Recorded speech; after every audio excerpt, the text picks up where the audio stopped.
영조, 정조같이 뛰어난 국왕이 죽은 다음에 안동김 씨, 풍양조 씨 세도 정치가 이루어져요.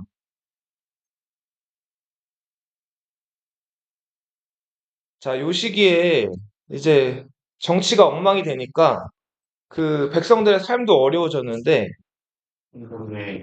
홍경래 난, 임술농민 봉기 같은 사건들이 일어나죠.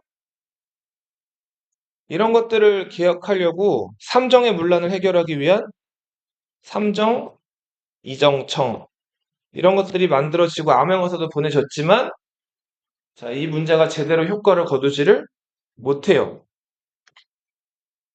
자, 그리고 홍경래의 난 때, 홍경래의 난이 워낙 규모가 커가지고, 그 주변 고을 사또들이 홍경래한테 항복하는 경우들이 생겼어요. 자, 근데 이때 이제 그 선천부사였던 김익순이라는 사람이 홍경래에게 항복을 하는데, 나중에 홍경래의 난이 진압된 다음에 이 김익순은 이제 처벌을 받아요. 처벌을 받았다가 다시 풀려나긴 하는데 어쩔 수 없이 가담했다 그래가지고, 자, 그 김익순의 손자가 김병현이라는 사람이었어요. 자, 이 사람이 자기 할아버지가 홍경래의 난에 가담했다는 걸 모르고 자라요. 그 다음 나이가 돼가지고 과거 시험을 치러 갔어요. 자, 과거 시험을 치러 갔는데 그 과거 시험 문제가 홍경래의 난에 가담했던 자기 할아버지를 뭘 잘못했는지를 쓰라는 문제가 나온 거예요. 근데 당시에 이제 이 김병현은 자기 할아버지가 이 홍경래 난에 가담했던 이 사람이란 걸 몰랐단 말이에요. 부모님이 이걸 가르쳐 주려 않아가지고 이게 수치스러운 일이니까. 자, 그랬다가 그 시험장에서 자기 할아버지를 아주 시원하게 욕을 하는 것들을 써놓고 와서 급제를 했어요. 근데 나중에 알고 보니까 그 사람이 누구였어요? 자기 할아버지였던 거예요. 자, 그래서 여기서 너무 실망을 느끼고 자, 벼슬을 포기하고 이제 돌아다니면서 전국 팔도를 돌아다니면서 왔다 갔다 하면서 시를 썼던 김사가. 그렇죠. 방랑시인 김사가. 자, 근데 이거는 야사의 이야기고 실제로 조선시대 과거 시험을 보러 가면은 그 과거 시험 답안지에다가 유교 사회죠. 제일 중요한 게 자기 아버지랑 조상님들 아니에요. 자기 이름뿐만 아니라 자기 아버지, 할아버지, 증조부, 외할아버지까지 썼어요. 이름을. 그거 같이 썼단 말이에요. 이름 답안지에다가. 그래서 김병현이 자기 할아버지가 그런 일을 했을 거를 모르고 그 시험장에 들어갔다고 하는 거는 사실은 조금 믿기는 어려운 사실이에요. 근데 아무튼 이런 이야기가 야사처럼 전해지고 이후에 이제 팔도를 돌아다니면서 또 세도 정치가들을 비판하기도 하는 시들을 썼던 김사과. 자, 그리고 철종이 죽으면서 철종이 아들이 없었다 그랬죠? 그래서 먼 왕실의 후손 하나를 데려다가 이제 그 새로 왕으로 삼았는데 이 사람이 고종이죠. 고종은 12살이었기 때문에 자, 당시 이제 고종의 아버지였던 흥선대원군이 직접은 아니고 뒤에서 정치를 대신하게 되죠. 이런 것들을 섭정이라고 한다. 어린 임금을 끼고 뭐 정치인이나 혹은 이렇게 임금의 아버지 같은 사람들이 대신 권력을 휘두르는 거 이런 것들을 수렴청정은 여자가 하는 거죠. 대비가. 데비가 뭐를 친다 그랬죠? 얼굴 안 보이게? 발을 친다 그랬죠, 발. 그 대나무로 만든 그 블라인드 같은 거 있잖아요, 이런 거. 이런 거를 신하들이 얼굴 못 보게 쳐놓는 거예요. 조선은 철저한 유교 국가이기 때문에 남녀가 이렇게 얼굴을 맞대고 얘기하는 게 흔한 풍속이 아니었어요. 예. 특히 자기 남편이나 아들이나 집안 식구 외에 다른 집안 외간 남자, 다른 집안의 남자들 얼굴을 여자가 막 맞대는 것 자체를 되게 그 불경스러운 행동으로 생각을 했단 말이에요. 그래서 외출할 때도 자옷 같은 거 입고 다닌다 그랬잖아요. 그죠? 그래서 데뷔 얼굴을 감히 신하들이 쳐다볼 수가 없었어요. 근데 정치하다 보면은 이렇게 저렇게 자기 얘기할 때 데뷔 얼굴을 보게 되잖아요. 그래서 어쩔 수 없는 경우다 보니까 이 발을 쳐놓는 거예요. 물론 이런 거 이렇게 하면은 이렇게 들어 올리면은 또 이제 볼 수는 있죠. 희미하게나마. 근데 아무튼 얼굴을 최대한 가리고 임금 뒤에 앉아가지고 대비가 대신 정치를 듣는 거예요. 이걸 수렴청정이라고.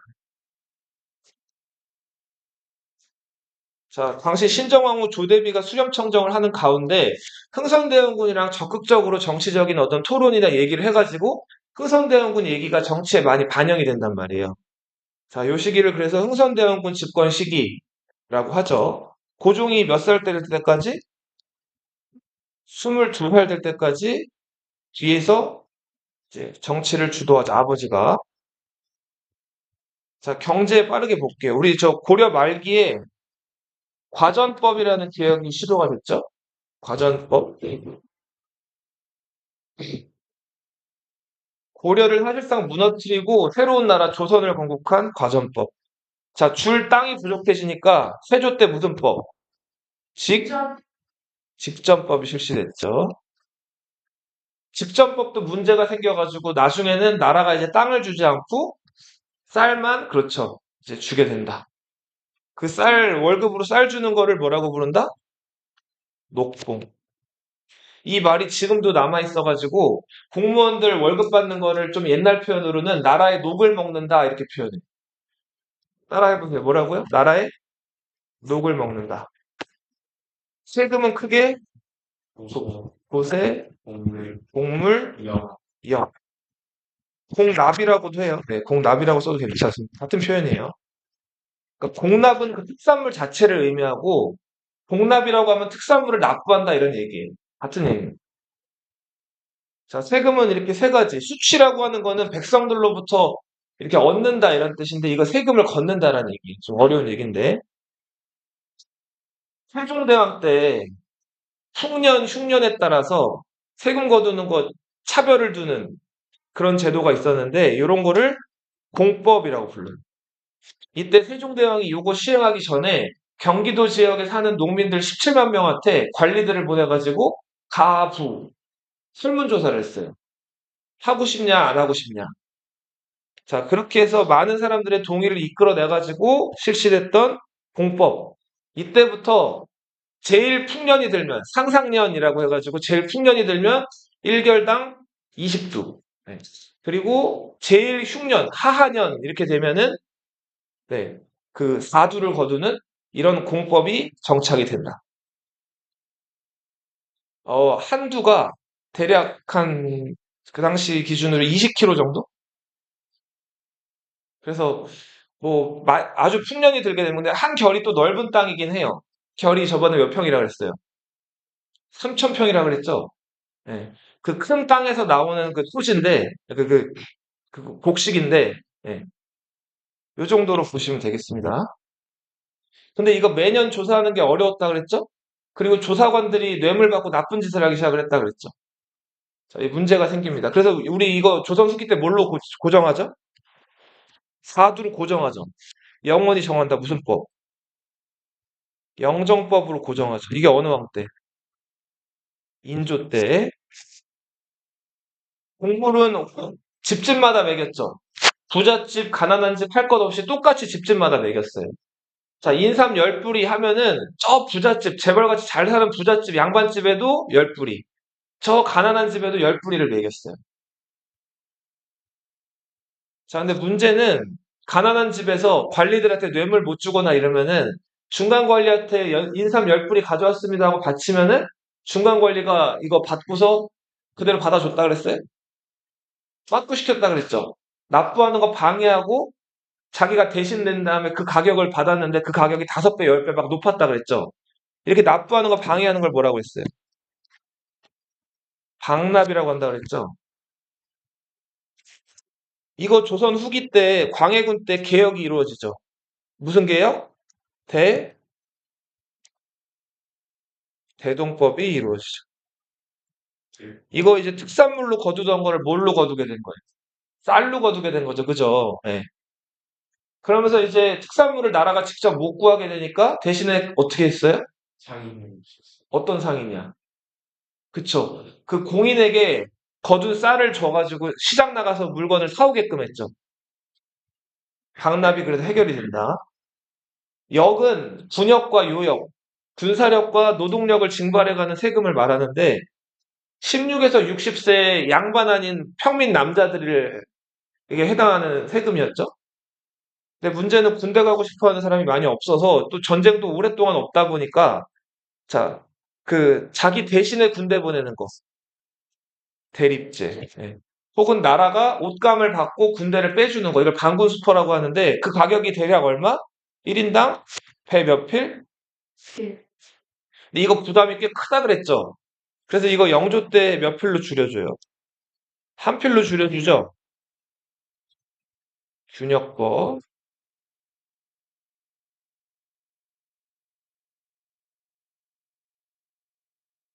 근데 이 군역이 또 문제가 많았다 그랬죠, 이거?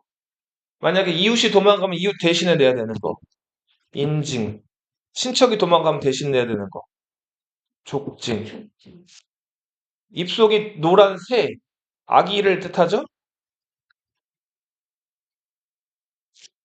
정은 그 16에서 60세 남자를 정남이라고 하는데 이 황구 3살밖에 안 된 어린아이를 더하는 거예요. 정남 명부에다 더하는 거예요.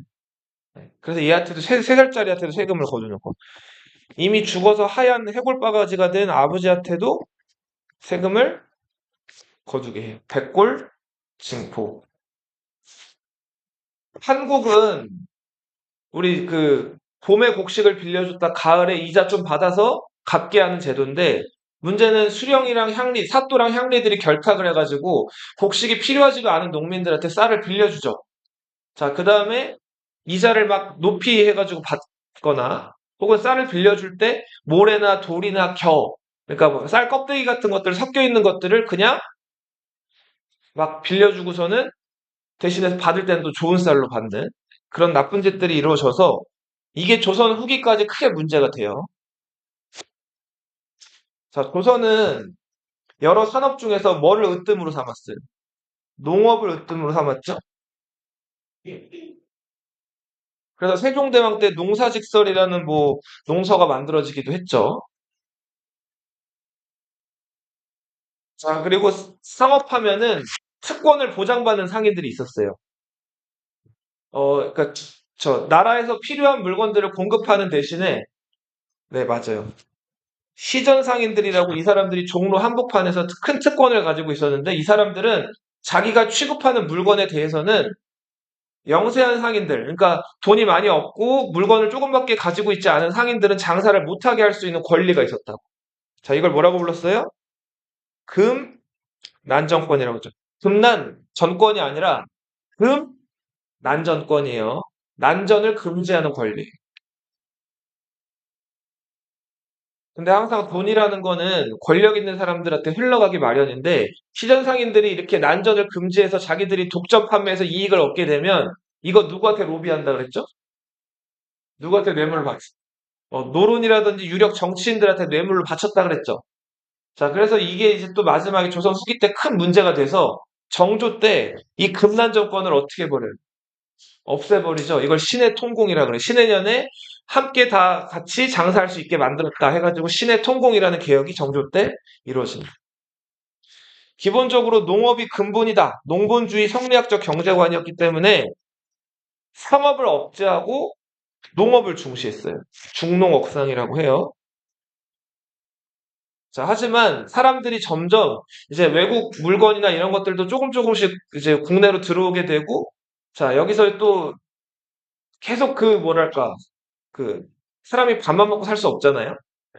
밥 외에 다른 채소라든지 이런 것들, 밥 외적으로 먹을 수 있는 그런 상품작물 이런 것들도 점점 관심을 가지게 되고, 수요가 늘어나게 되면서 점점 상공업이 조금씩은 활발해지기 시작해요. 하지만 기본은 농업사였다. 그리고 요거 하나만 더 얘기해 둘 거는, 자, 만약에 우리 지금 다 여기 이제 수서동인데, 여기서 태어났어요.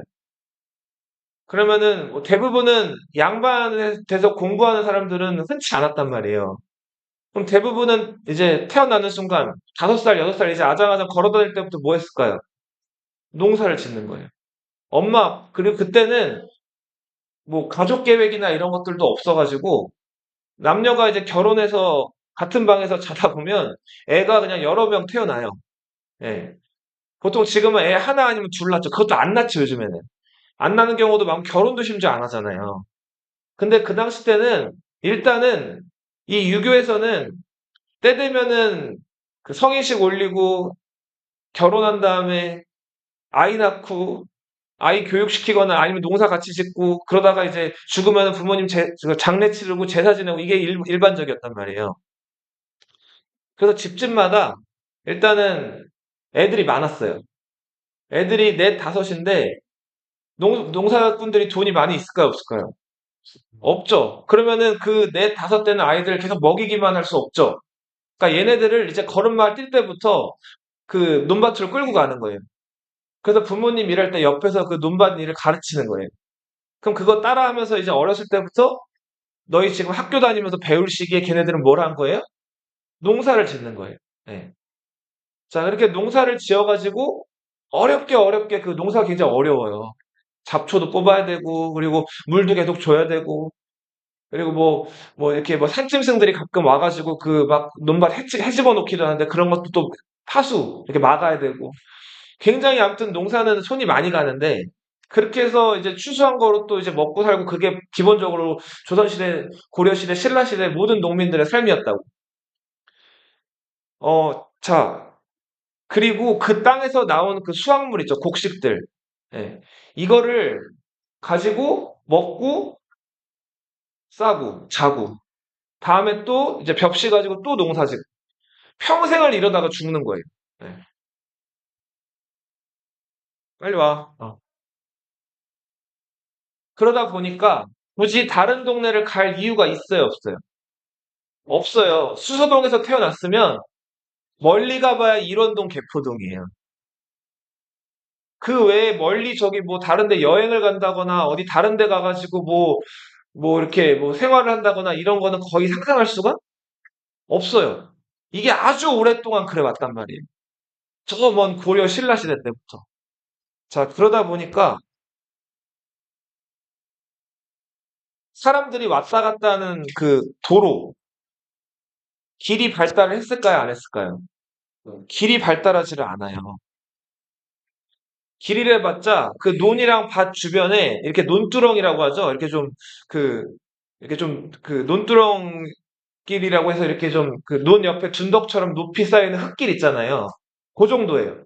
그리고 중요한 마을에서 마을 정도 지나가는 길인데 그 길마저도 그 뭐랄까 뭐 이렇게 길이 잘 안 닦여 있거나 혹은 뭐 나무나 여러 가지가 좀 이렇게 막 나무 뿌리나 이런 것들이 얼기설기 돼 있는 아무튼 별로 다닐 일이 없으니까 많이 그 길들 도로가 많이 발달하지를 않아요. 자, 도로가 발달하지 않는다는 거는 사람들이 물건 또 가지고 왔다 갔다 하는 것도 굉장히 불편했겠죠. 그래서 기본적으로 한번 자기 마을에서 태어나면은 죽을 때까지 다른 데 갈 일이 별로 없었다. 그런 사회를 자급자족의 사회였다고 하고,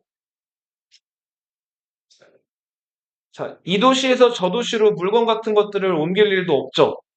그러니까 무거운 것들을 옮길 일도 많이 없으니까 수레 이런 것들 발달했을까요? 안 발달했을까요? 발달하질 않아요. 수레가 일단 사용되려면 길이 먼저 잘 깔려야 되죠. 근데 길이 대부분 엉망이었단 말이에요. 예를 들어 비가 많이 와요. 그러면 그 흙길이 다 어떻게 될까요? 다 진창이 되는 거예요. 막 훅훅 빠진다고. 그러면 수레가 거기 다닐 수가 없죠. 근데 중국이란 나라는 기원전부터 벌써 진시황제 때부터 길을 깐 다음에 막 수레가 왔다 갔다 했는데 조선은 그런 게 발달하지를 않아요. 조선 후기까지. 그리고 또 수레가 발달하지 않은 이유 중에서 결정적인 이유. 조선에는 수레 말고도 굉장히 뛰어난 캐리어가 있었어요. 뭘까요, 이게? 지게가 있었다고. 이 지게 때문에 자기 몸에 막 20배, 30배 되는 것들도 이 지게꾼들이 지고 다녔단 말이에요.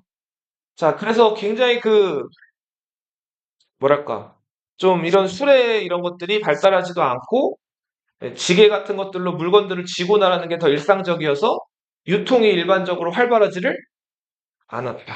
유통이 활발하지 않으면 상업도 발달하기가 어렵겠죠?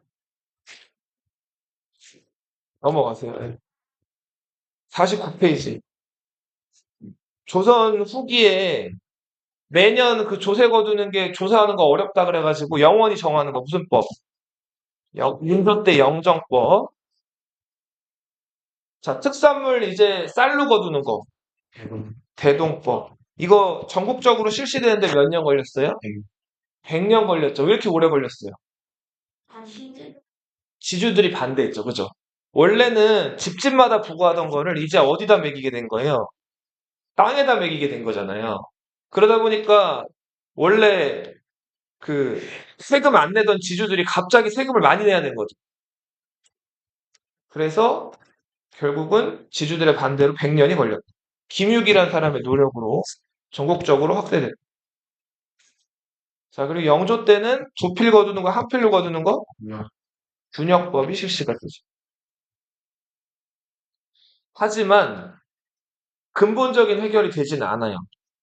전정의 문란, 토지세 거두는 거에 대한 잘못. 자, 어떤 문제가 생기냐면은, 어, 아무튼 세금은 그 지방에서 생산이 되면 그거를 수도로 가지고 와야 되죠. 가지고 올 때 그 관리들이 아무튼 뭐 배에 싣거나 이렇게 운반을 하잖아요. 그러면 그 운반할 때도 비용이 발생을 하죠. 그죠? 네. 그 운반료. 그리고 또 보관할 때 어느 공간에다가 창고에다 이걸 보관해 놔야 되잖아요. 그럼 또 보관료. 그리고 또 관리들 수고한다고 또 수고료. 자, 이런 것들이 이래저래 막 생겨요.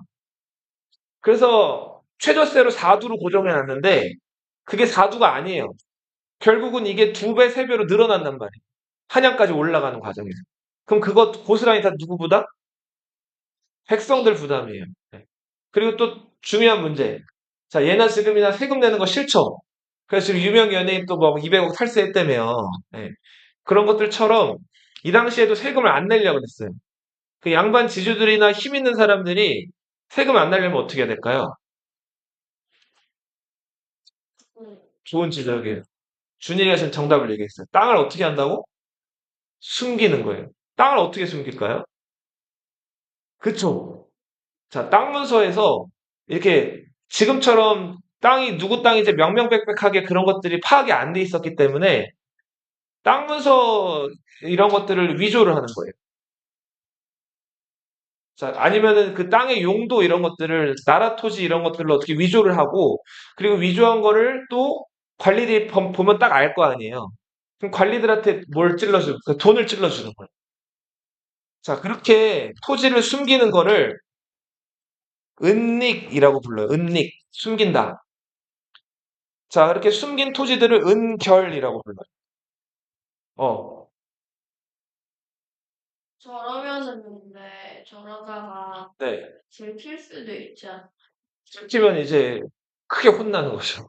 한번 제대로 뭔가 암행어사나 뭐 걸리면 혼나는데 문제는 어느 한 곳에서만 그런 게 아니라 조선이 아주 오랫동안 500년 동안 왕조가 지속되죠. 그 나는 대부분이 이제 이렇게 하는 거예요. 돈 좀 벌었다 하면.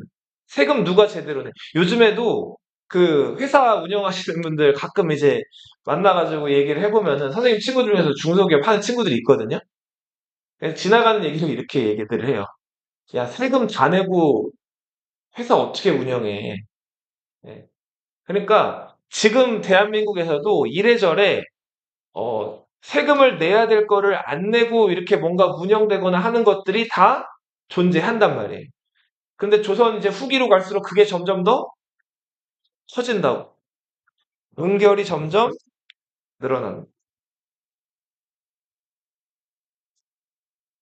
각종 운송비, 수수료도 다 농민들이 부담해야 됐고. 군정의 문란, 저번에 얘기했죠? 같이 써봐. 이웃에게 부과하는 거. 누가 도망가면 인징. 친척이 도망가면 친척 대신에 내는 거. 족징. 어린 아이한테 부과하는 거. 황구첨정. 죽은 사람에게 부과하는 거. 자, 이런 문제가 균역법은 부과 대상을 바꾸거나 한 게 아니죠.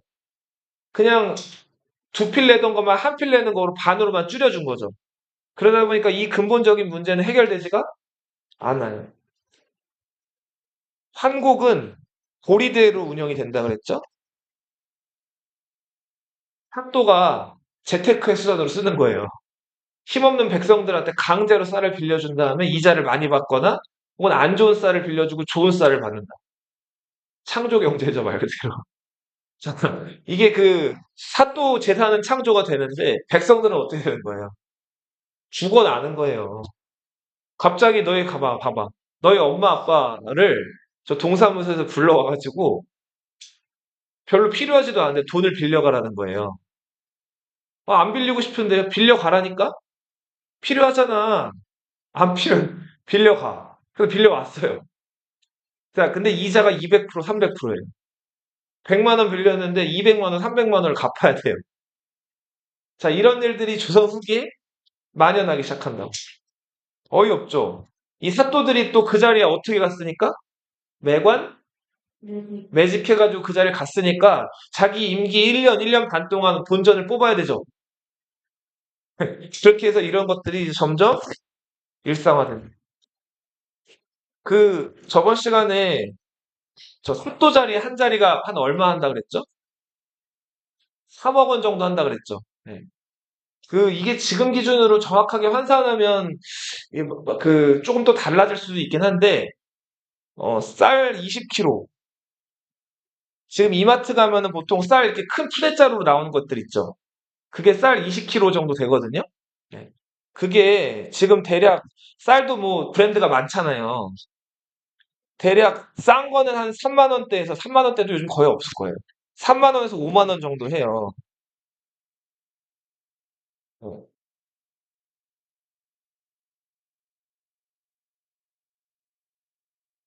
자, 근데 이게 보통 한량이었다고, 한량. 상평통보, 한량. 네.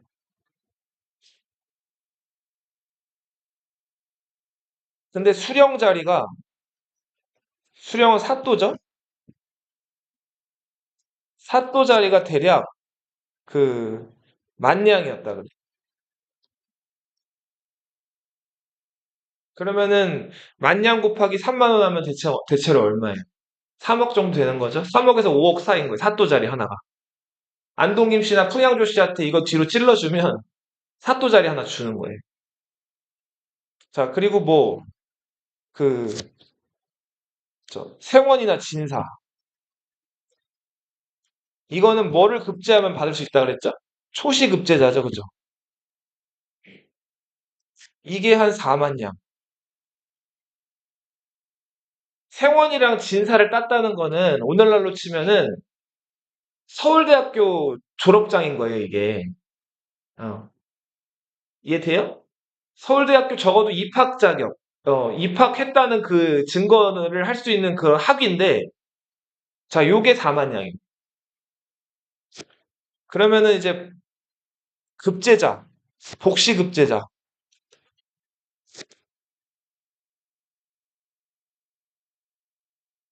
요거는 한 10에서 15만 양 했다는.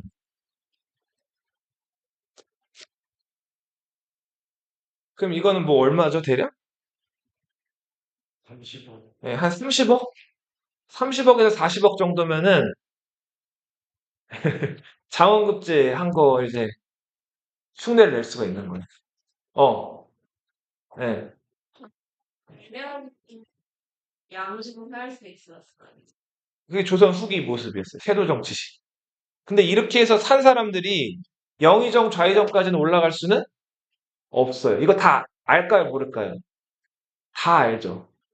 해봤자 저 지방 고을이나 수령 이렇게 지방직으로 도는데 지방직 중에서도 인구가 많고 세금 잘 나오는 지역 있죠. 자, 그런 데로 이제 배치될 수가 있는 거죠.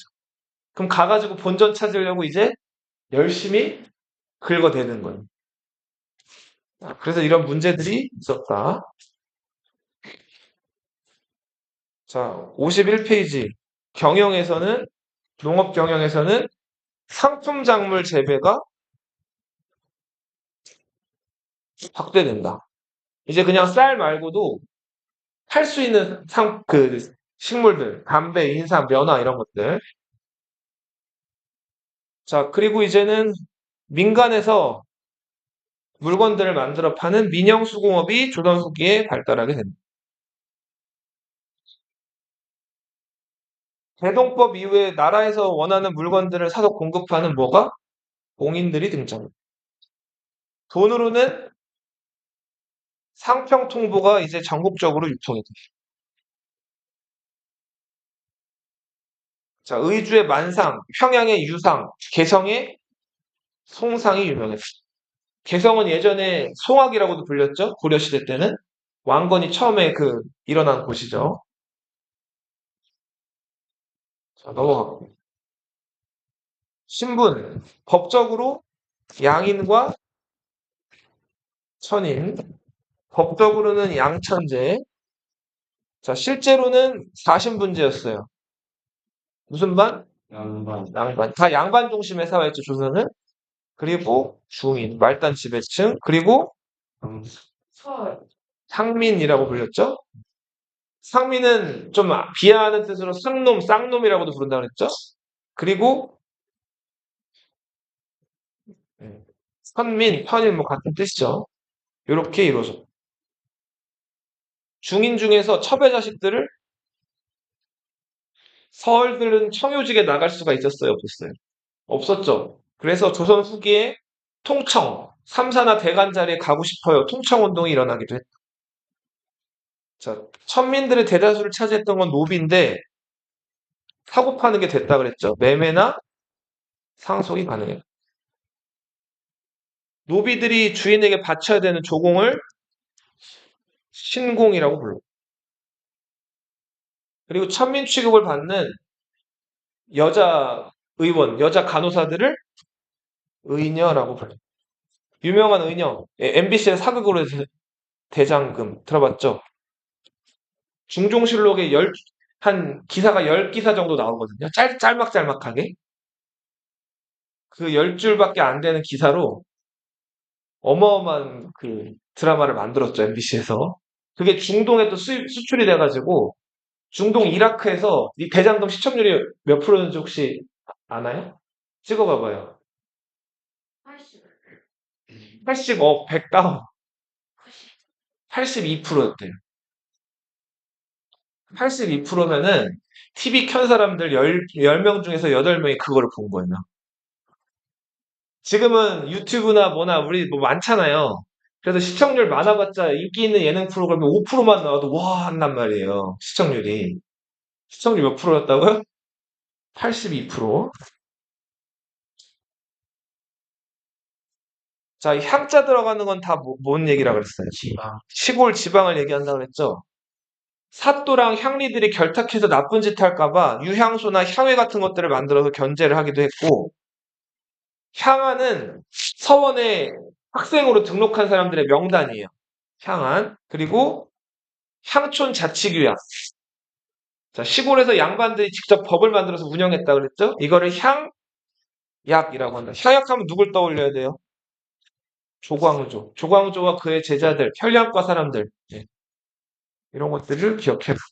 서원, 교육기관이죠? 공립이에요, 사립이에요? 사립이죠, 사립. 네, 제사 지내거나 교육하거나. 여러 서원들이 다 이제 출제가 된 적이 있어요, 이거. 백운동 서원은 최초. 도산 서원은 퇴계?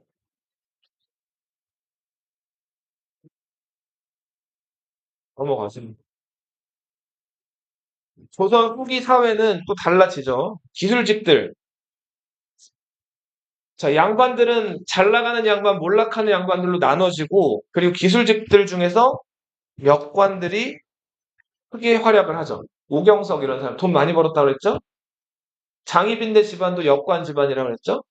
그리고 우리 허생전이라는 소설이 있어요. 혹시 들어본 적 있어요? 네.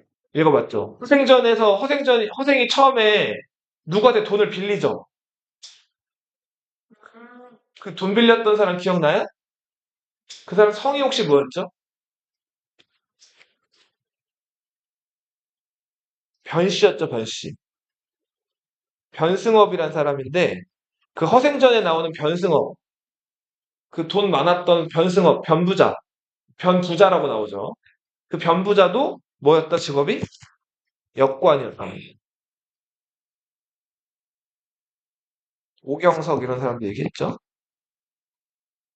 서얼들은 네, 소통, 우리도 저 문과 시험 볼 수 있게 해주세요.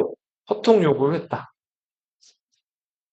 규장과 검서관으로 이들이 등용되기도 했죠. 정조 때 잠깐. 농민들은 신분을 샀죠. 뭘로 샀어요, 신분을? 공명첩.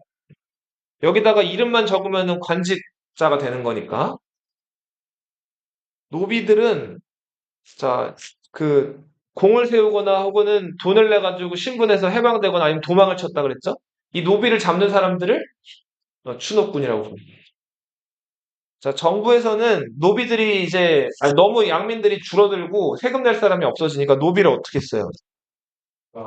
풀어줬죠. 산노비까지 완전히 없어진 건 무슨 개혁 때? 조선 후기 신분상의 변화. 일단 뭐가 증가하게 됐어요? 양반이 증가했죠. 자, 반면에 상민이나 노비의 숫자는 점점 줄어들었다고 했죠? 자, 요런 거를 신분제에 뭐라고 표현했어요? 음.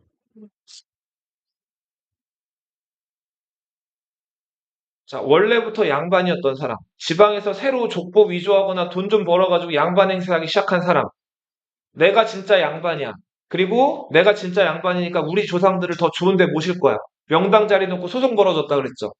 이렇게 진짜 양반, 가짜 양반끼리 싸우는 거를 시판 들어주는 사람 권한이 커졌다 그랬죠. 이 양반들끼리 싸우는 거를 향전이라고 불렀고, 이때 점점 권력이 강해졌던 건 누구? 사또들 힘이 세졌다 그랬죠, 점점?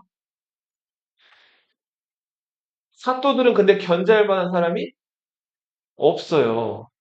그러니까 그거 뇌물 많이 주고 여기 사또 자리에 오면은, 예, 왕이 근데 보통은 궁궐 안에만 있을 뿐이지 여기를 그 지방 그 많은 데를 다 돌아다닐 수가 없죠. 그래서 왕 대신해서 보내는 게 암행어사인데, 자, 이 어사들도 그때뿐이죠. 그 많은 고을을 암행어사들이 뭐 매번 계속 갈 수가 없잖아요. 그러니까 어사 온다 그러면 벌써, 그리고 지금처럼 뭐 이렇게 뭐 교통수단이 발달한 것도 아니기 때문에 어사가 아무리 몰래 온다 그래도 그 저 지방 고을로 가는데 걸리는 시간도 있고, 그리고 벌써 그 지방 고을로 갈 때 뭐가 날까요? 소문이 다 나요. 어. 왕 부럽지 않죠. 임금님 부럽지 않은 거지. 임금님은 이렇게 저렇게 옆에서 사관들도 항상 따라다니고 관리들도 상대해야 되고 해야 되는 그런 번거로운 것들이 많죠. 종묘 제사도 지내야 되고 왕이기 때문에 해야 되는 게 너무 많단 말이에요. 근데 사또들은 그런 게 있어요, 없어요? 없죠. 지방 가면 왕이에요, 왕. 사실상. 어. 자, 그래서 또 넘어가 볼게요. 자, 이런 19세기 최악의 상황에서 정치는 태도 정치. 정씨가 왕이 된다. 정감록. 자, 한편으로는 천주교. 처음에는 종교가 아니라 뭘로 들어왔다 그랬죠? 학문으로 들어왔다 그랬죠? 근데 이게 제사도 거부하고 좀 우리 저 조선 사람들 인식에는 좀 안 좋은 부분이 있었잖아요. 자, 그래서 이 성악을 비판하면서 등장한 게 공학이죠. 경주의 몰락 양반이었던 최재우가 창시를 했어요. 하지만 최재우가 처형됐고, 자, 이거 잘 보세요. 너희들 엄마 아빠 잔소리 하죠? 하지 말라면 어떻게 하고 싶어요? 더 하고 싶죠? 네. 사람들, 이 종교도 마찬가지. 믿지 말라 그러면 어떻게 할까요, 사람들이? 더 믿고 싶어진다고. 최재우가 경주 사람들한테 정말 좀 인기가 많았는데 그 최재우를 흥선대원군 정권에서 죽여버린 거예요. 자, 죽였더니 이 자기네 저 종교 교주를 죽인 거잖아요. 이 동학 교도들이 어떻게 생각했을까요? 아, 이제 그러면 안 믿어야겠다. 이렇게 생각했을까? 아니죠. 예. 그죠? 자, 점점 최재우가 죽은 다음에 교세가 더 확장이 돼요. 예. 자, 그래서 동학은 30년 후에 자기네 이제 종교를 만들었던 이 최재우, 종교의 조상을 예, 교주라고도 하고, 종교를 만든 조상이니까 교조라고 한다. 우리 교조 최재우 억울하게 죽었어요. 펼신자의 펴다. 어, 교조의 원한을 풀어주세요. 무슨 운동? 교조 신원 운동이 일어난다. 자, 이런 것들을 주도했던 사람이 이제 이대 교주였던 최보따리. 보따리 들고 다니면서, 네, 최시형이란 사람이고, 동경대전, 최재우의 말씀을 모아놓은 성경책 같은 것이에요. 용담유사, 찬송가예요, 동학의. 시천주 조화정,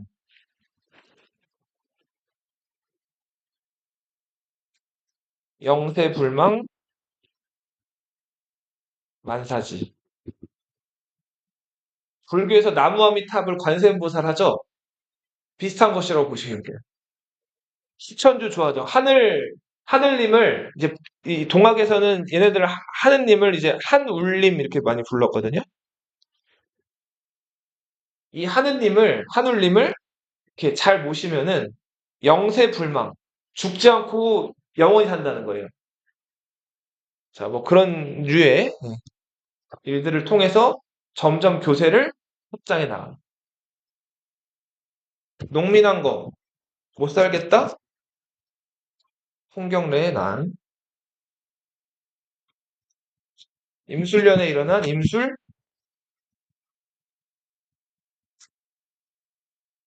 함정의 문란 때문에 일어났고, 이거 전국적으로 확산이 되면서 철종 때 고생을 많이 해요, 철종이. 철종이 강화도령이었던 거 기억나죠?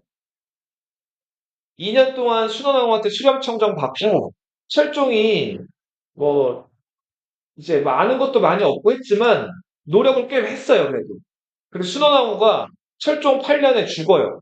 그다음부터는 철종이 직접 정치할 수 있는 기회를 가져가지고 나름 이렇게 저렇게 이런 것들 개혁을 하려고 노력을 해요. 그래서 기록에 의하면은 철종이 자기 전에 이 벽에다가 탐관오리라고 보고돼서 올라온 사또들 이름을 벽에다 적으면서 얘네들은 처벌해야지라고 다짐하면서 자기도 했다 그래요.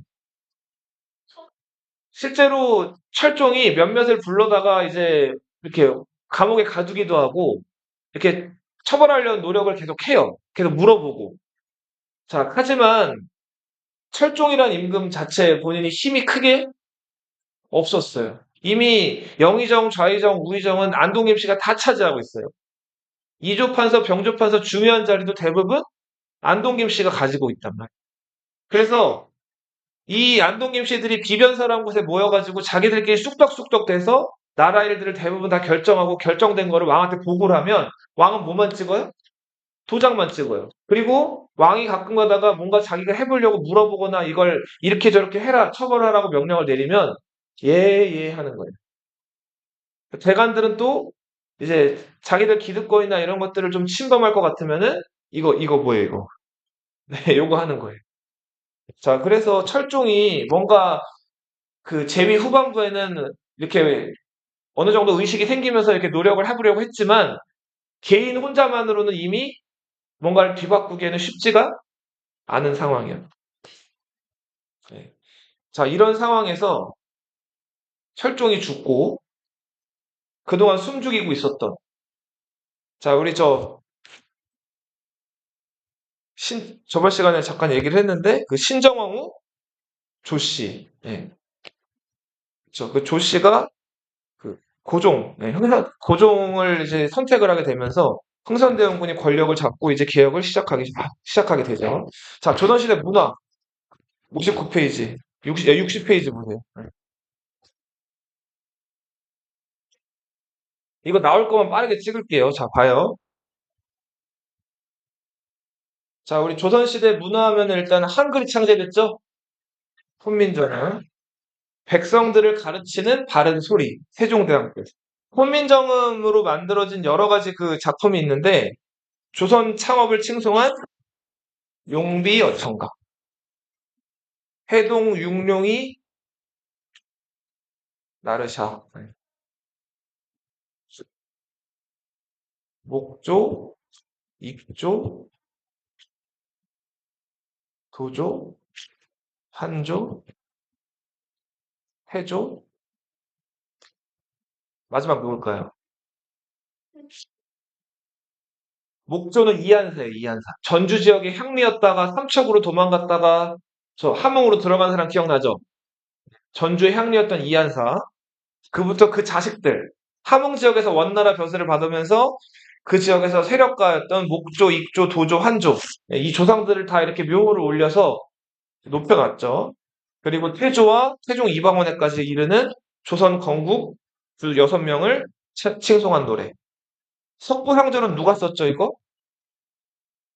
수양대군이 썼죠. 월인청강지곡. 이것도 역시 부처와 관련된 가사다. 자, 나라 국가적 편찬 사업. 유네스코 세계 기록유산으로 기록되어 있는 조선왕조 실록 있죠. 몇 년, 몇 월, 며칠 매일매일 쓴 기록이에요. 자, 실록은 일단 한 왕이 죽으면 평소에 사관들, 역사관들이 모아놓은 기록. 자, 이 기록을 사초라고 불러요.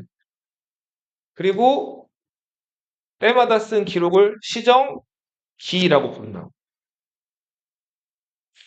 자, 이거를 모아놔, 이제 실록청이라는 게 열려요. 한 왕이 죽으면. 그 다음 여기서 이제 그 당시 최고 엘리트들이 모여가지고 이제 이전 왕에 대한 평가와 비롯해가지고 역사 기록을 쭉 하는 거예요. 그리고 이 기록이 끝났어요. 성종실록이 완성됐어요. 그러면은 이 남은 사초랑 시정기는 어떻게 할까요? 이거 어떻게 할 것 같아요? 실록이 완성되면?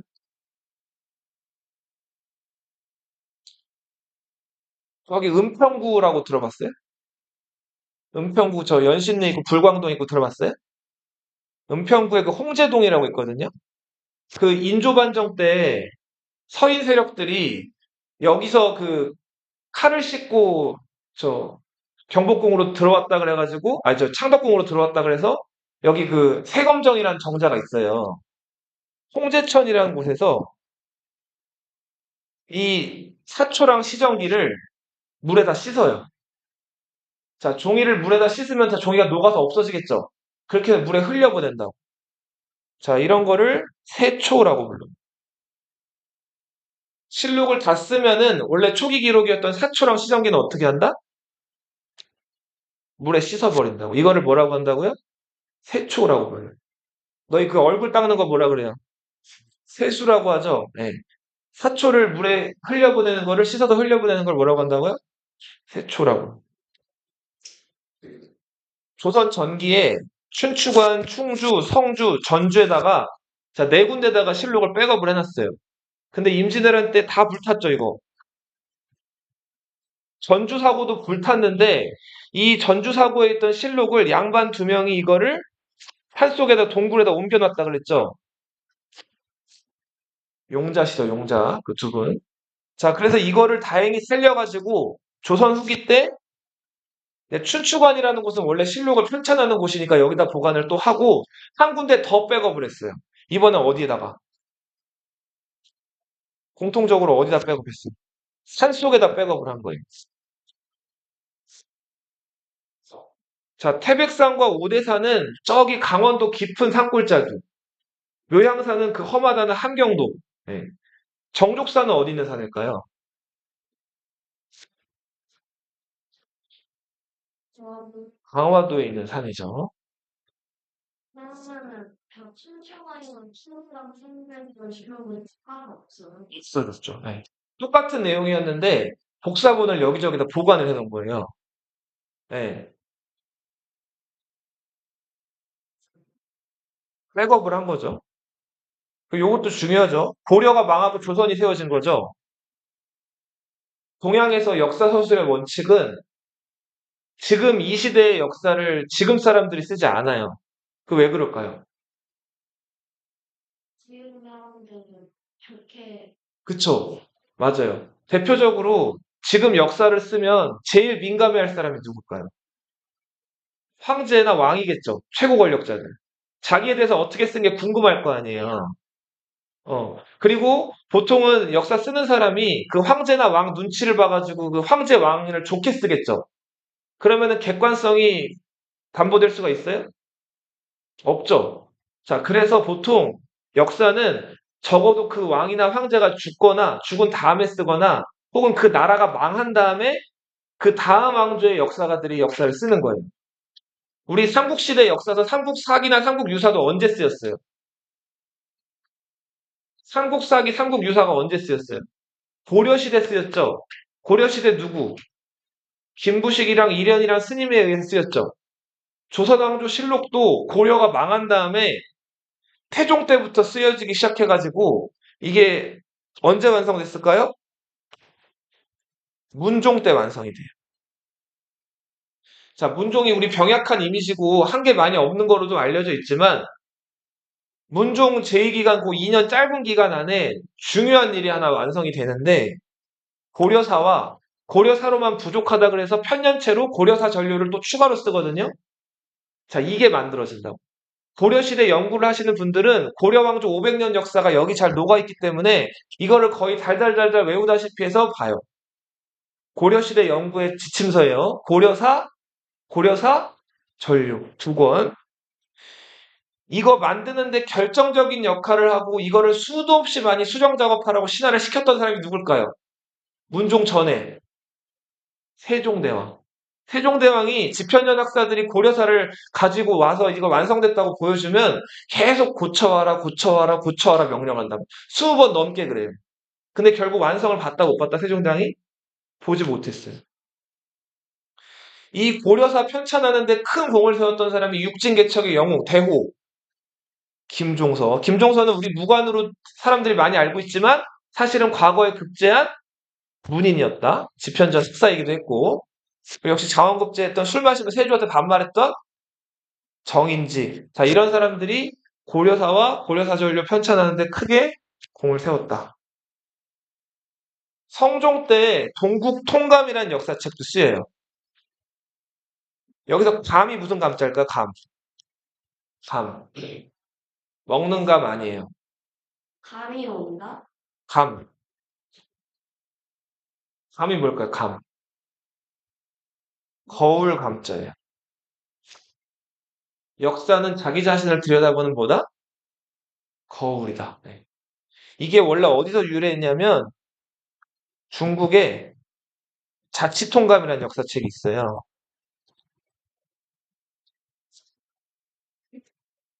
이 자치통감의 그 서술 방식을 그대로 가져온 거예요. 다만 우리 역사를 이렇게 쓴 거죠. 지금 여기서 쭉 기록된 것 중에도 훈민정음 외에는 웬만한 조선시대 문화는 다 어느 나라 영향받은 거예요? 중국 영향을 받은 거예요. 자, 15세기 때는 태종이 이방, 이방원 때죠. 네, 혼일강리 역대국도 지도라고 해가지고 현존하는 가장 오래된 세계 지도를 만들어요. 자, 혼일강리 역대국도 지도. 요건 나중에 그림 보여줄게요. 신숙주. 우리 이 사람 집현전 학사이기도 하면서 세조 때 열심히 활약했던 공신이죠. 세조랑 명나라 같이 갔다 오기도 했고, 이때 신숙주가 일본 갔다 와서 쓴 기록, 여행기, 해동 제국기. 어디 갔다 왔다 그래요? 일본 갔다 와서 쓴 여행기예요. 자, 윤리서는 세종대왕 때 만들어진 충신, 효자, 연려의 이야기를 뭘로 만든? 그림을 그린 삼강 행실. 자, 중종 때는 그 삼강 오륜, 오륜이라고 해서 또 5가지 윤리, 중요시 여기는 윤리가 있는데 그 중에서 장유가 뭘까요? 장유유서. 아, 아니, 찬물도 음, 찬물도 위아래가 있다. 장유유서거든요. 자, 아랫사람이 어른을 어떻게 해라? 공경해라 이거예요. 장유. 붕우는 뭘까? 붕우. 붕우유신. 붕이 붕자거든. 친구. 친구 사이에는 믿음이 있어야 된다. 예. 의리. 예. 장유와 붕우를 강조한 이륜행실 또는 중종 때 만들어서. 자, 근데 이런 것들이 왜 만들어졌을까요? 네, 백성들이 잘 하라고인데 백성들이 잘 안 하니까 이거를 만든 거예요. 고려 시대는 불교의 나라였죠? 유교 윤리가 백성들한테 일반적이지가 않았다고. 그래서 조선 건국한 다음에 이런 것들 잘 하라고 이걸 만들어서 보급을 한 거라. 악학개범도 잘 나와요. 성종 때 자, 음악의 원리나 역사, 악기 같은 것들을 정리한 음악 백과사전, 성현. 자, 세종대왕 때 음악하면은 누가 나올 수 있어요? 박연이 나올 수 있죠. 편경, 소리 같은 거 세종대왕이 막 조정하라고 명령했다고 그랬죠? 성종 때는 악서 하면은 뭐가 나올 수 있어요? 악학개범. 과학기술. 세종대왕 때 앙부일구, 물시계, 자경로도 치국이 자주 출제가 되고요.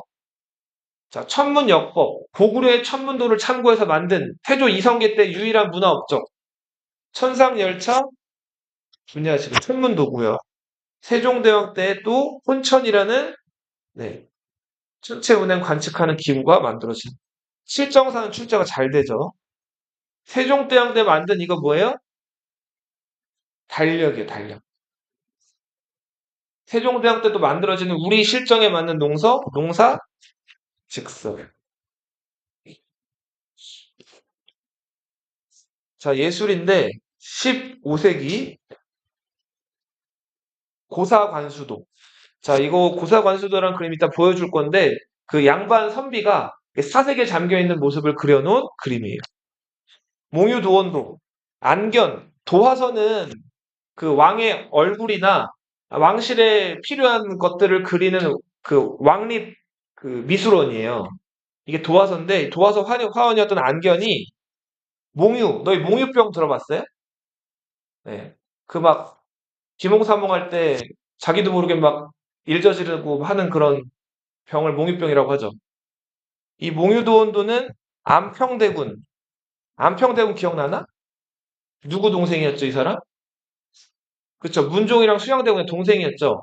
이 안평대군의 꿈속 이야기를 안견이 듣고 그린 그림이 몽유도원도예요. 조선 중기 때는 이 사군자가 유행해요. 사군자는 그 열심히 공부한 유학자들, 그 사대부들의 절개 이런 것들을 상징하는데 매는 뭐예요? 매. 매화. 나는 뭘까? 난초. 죽은 뭘까요? 국화. 죽은 뭘까요? 대나무를 얘기하는.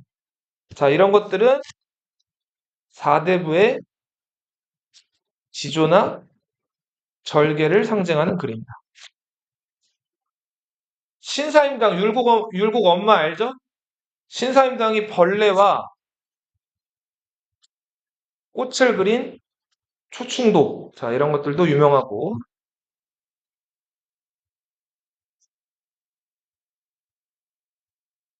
자, 조선 중기에는 성리학이라는 유학이 발달을 하죠. 성리학의 나라 조선. 자, 조선은 건국을 주도했던 세력들을 관학파, 반면에 건국에 반대했던 사람들을 사학파라고 불렀어요. 이 관학파들이 세조의 계유정난 때를 거치면서 뭐라고 불리게 돼요? 홍구파라고 불리게 되고, 반면에 저 조선 건국에 반대했던 무리들, 정몽주의 제자들을 중심으로 그 후계자들이 뭐라고 불리게 된다? 이들은 홍구를 견제하려고 했던 어느 왕 때 등용하게 되기 시작했어요. 근데 이 살인들이 순탄했나 삶이? 뭘 거쳤죠? 살인들이 피해를 본 거. 사화를 거치죠. 네 번의 사화. 무오사화. 이거 이 사람 때문에 일어났죠. 조의 제문. 기억나요? 회비 윤씨. 갑자사화. 그죠? 그리고 중종 때 조광조 관련된 살인들이 죽은 거. 기묘사화. 그렇죠. 인종의 외삼촌, 명종의 외삼촌들끼리 권력 다툼 벌이다가 명종의 외삼촌 그룹이 인종의 외삼촌 그룹을 제거한 사건. 이때 살인들이 또 죽어요. 을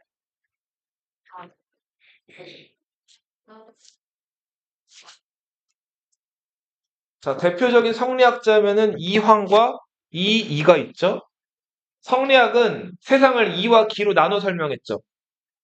자, 봄의 새싹, 눈에 보이죠? 자, 여름의 푸른 잎, 가을의 낙엽, 겨울의 흰 눈, 이렇게 눈에 보이는 것들을 기. 자, 봄이 여름으로, 여름이 가을로, 가을이 겨울로, 이렇게 사계절이 순환하는 기본 원리, 이런 걸 이라고 봤다고. 자, 성리학자들은 뭐를 더 높은 거로 봤어요? 이를 높은 거로 봤죠. 눈에 보이지 않는 그 이치 원리를. 그리고 눈에 드러난 기를 더 낮은 거로 봤다고. 자, 근데 이 눈에 보이지 않는 이 리를 더 강조했던 사람이 이황. 주 리론. 반면에 이는 이 사상의 핵심은 뭐라 그랬죠? 경장이라 그랬죠. 현실에 드러난 것들을 해결해야 된다고 봤단 말이에요, 학문이. 그래서 현실에 드러난 이 기를 더 강조했던 사람이 누구? 이예요. 자, 이황은 선조한테 그림을 그려줬다고 그랬죠. 10가지 그림. 성악, 식도. 이는 학문적으로 요약을 해가지고 선조한테 전달했어요. 성악, 집요. 자, 세종대왕 때 집현전 학사들한테 휴가 줄 때 공부해라 했던 게 사가독서라 그랬죠? 집에 가서 책 읽으라고. 이때 학자들이 책 읽었던 독서당. 지금 저 압구정에서 옥수동 넘어가는 데 있는 무슨 다리 있다 그랬어요. 동호대교 기억나요? 그 동호대교가 동호독서당 이름에서 따왔다 그랬죠? 그 동호독서당에서 이이가 학자들이랑 모여가지고 책 읽으면서 문답을 나눴던 거를 모아놓은 문답. 동호독서당, 동호대교.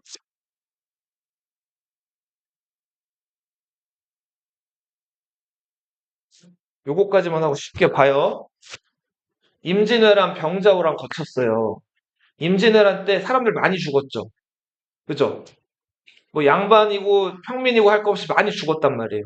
병자호란 때도 사람들 많이 죽었어요. 그리고 심지어는 이 만주족들, 그 청나라 사람들이 우리 조선 사람들을 많이 잡아갔단 말이에요. 10만 명도 넘게 잡아갔다 그래요. 자, 그래서 이때 막 잡혀갔다가 돌아온 사람, 풀려 나온 사람도 있고, 그때 이제 청나라 사람들한테 막 1억, 2억씩 줘가면서 막 어렵게 데리고 왔다 그랬죠? 자, 이때 이제 유학자들 다대부들은 그 우리 예법이나 이런 것들이 일본 왜구들이나 저 오랑캐들에게 짓밟혔다고 생각을 했어요. 이런 것들 다시 회복을 해야겠죠. 우리가 왜 짓밟혔고 그런 것들에 대해서 생각을 했다기보다는 자, 저 오랑캐한테 우리가 잠시 더럽혀졌으니까 다시 더 옛날로 돌아가서 우리의 예법이나 이런 전통을 회복해야 된다라고 생각을 했어요. 조선 사대부들은. 쟤네보다 더 강해질 생각을 하는 게 아니라. 자, 그래서 발달한 게 예학이에요, 예학. 더욱더, 우리는 너희랑 달라. 공자, 맹자, 주자, 그리고 이제 송시열 같은 사람 송자라고 높였다 그랬죠? 이런 사람들의 얘기대로 더욱더 유교적으로 우리는 무장을 해야 돼. 쟤네랑 다르니까. 자, 요렇게 나아가기 시작한 게 조선의 방향이에요. 그래서 요거 외에도 보학 이런 게 발달. 보학에서 보는 뭘까요? 자, 족보를 편찬을 하는 거예요. 그 다음에 자기 아버지, 할아버지, 증조할아버지 정도가 아니라 자, 위로 8대족, 아래로 8대족까지 그 사람들 형제, 자매, 그리고 자기 위에 조상들 있죠? 그 이름 외우는 거예요. 자기 근본을 더 지키기 위해서. 근본을 더 중시하기 때문에. 이게 무슨 학이다? 보학. 아, 외우는 거예요. 그죠? 예. 알고 있어요. 우리, 예, 맞아요. 우리 양천 없이 뭐 칠대조 누구 할아버님이 뭐 하셨는데, 뭐 누구랑 결혼하셔서 누구를 낳고 이런 것들을 외우는 학문을 보학이라고 합니다. 여성관이에요. 이거 중요합니다. 이거는 아주 중요한 게 고려랑 항상 비교해서 많이 나와요. 조선은 고려가 멸망하고 세워진 나라죠. 그죠? 선생님 봐봐. 고려가 망했어요. 이성계가 조선을 건국을 했죠. 고려 건국했다가 이제 조선 나라 이름 받은 것 같긴 하지만 조선이란 나라가 이제 등장을 했잖아요. 근데 갑자기 고려 사람들이 그 뭐 조선에서 강조하는 성리학이나 유교 질서대로 바로 살았을까요? 아니었겠죠. 이게 고려에서 완전히 우리가 지금 알고 있는 뭐 제사 지내고 혼례하고 할 때마다 뭐 의식하고 이런 것들. 자, 이런 사회를 바꾸는 데까지 100년이 걸려요. 몇 년이 걸렸다고요? 100년이 걸렸어요. 조선 초기에는 여전히 고려 시대처럼 사람들이 살았어요. 여기 봐봐. 먼저 상속할 때 어떻게 상속했어요? 그래요. 자, 아들, 딸 할 것 없이 골고루 나눠줬어요. 고려 시대처럼. 그리고 제사도 큰아들만 지내는 게 아니라 돌아가면서 지내는 거예요. 이걸 뭐라고 한다? 윤회봉사. 윤이 돈다라는 뜻이었죠? 그리고 신랑이 신부 집에 가서 살아요. 우리 율곡 이이도 자기 신사임당 그 엄마네 집에 가가지고 유년 시절을 보냈단 말이에요. 어? 신부가 신랑 집에 가는 건 이제 좀 나중에. 조선 초기까지만 해도 이제 그 남자가 여자 집에서 사는 것도 되게 일반적이었다고. 자, 이런 거 남자가 여자 집 가서 사는 걸 뭐라고 부른다 그랬죠? 장인어른 집에 간다 그래서 장가 간다 그랬죠?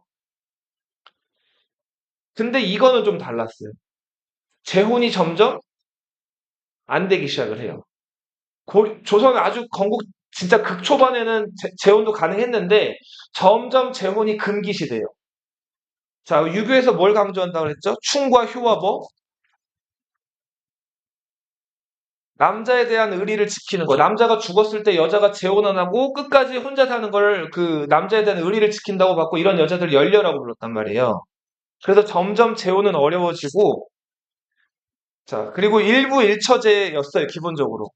남편이 여자 아내 하나 두는 게 일반적이었는데 자, 점점 이제 첩을 두는 게 일반적으로 좀 바뀌기 시작해요. 그러니까 남자가 여러 여자들을 거느리는 거예요. 그리고 조선 중기 17세기 이후부터는 자, 이제는 연려관을 강조를 하고 경국대전이나 그리고 나라에서 이제 주도가 돼가지고 점점 성리학적 그 여성관 이런 것들이 제도화가 돼요.